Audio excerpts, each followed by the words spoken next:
Сәлем мен сүйікті достарым, сіздермен бірге мен Малика.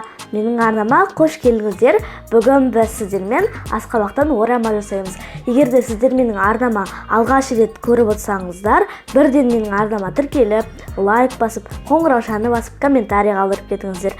Бізге ораманың қамырына керек заттар: ұн, су, тұз және де жұмыртқа.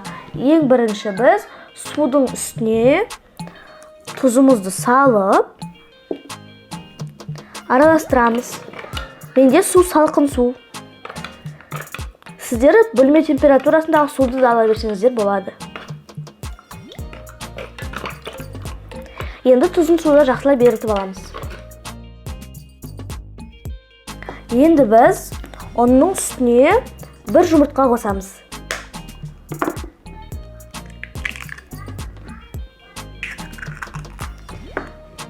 Енді суды аз-аздан қоса отырып, қамыр елейміз. Біздің қамырымыз не жұмсақ, не қатты болмауы тиіс.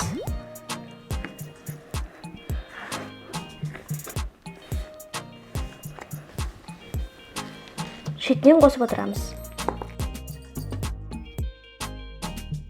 Мінекей достар, қамырды елеп алдым. Қамыр осындай жұмсақтықта болуы керек.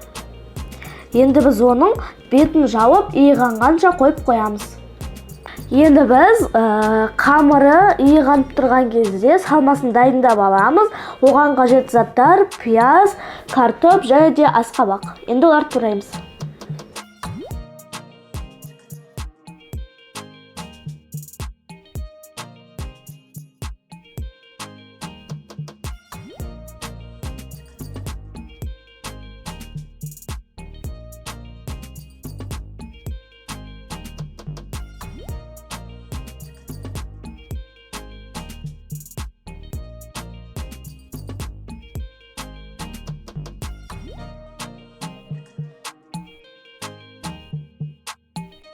Мінекей достар, мен бәрін турап алдым. Енді оның үстіне дәміне қарай тұз қосамыз.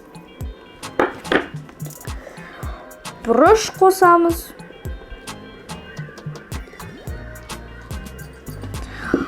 Сосын мен кішкене аштылау болу үшін қызыл бұрыш қосамын.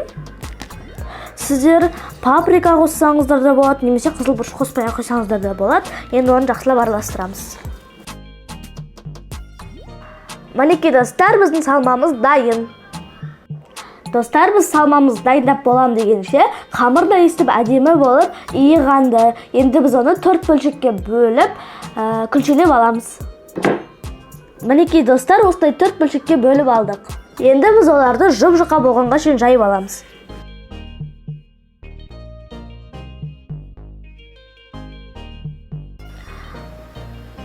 Мінекей достар, біз күлшемізді осындай жұп-жұқа қылып жайып алдық. Енді біз оның үстіне күнбағыс майын жағып шығамыз.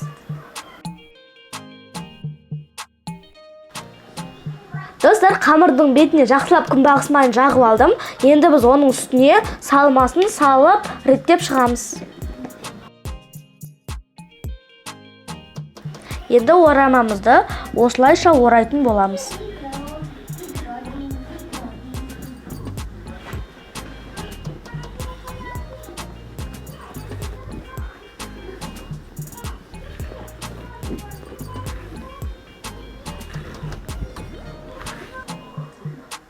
Енді майланған мантаваркаға дайын болған орамаларымызды сала береміз. Енді қалған қамырларды осындай жасап шығамыз. Достар, мен орамалардың бәрін жасап алдым. Енді біз бұларды қайнап тұрған суда 45 минут пісіреміз. Қақпағын ашуға болмайды. Сонымен достар, біздің орама дайын. Бұны ханум деп те атап жатады. Қамыры жұп-жұмсақ, асқабақтары сочный болып шыққан. Ортасын көрсетейін.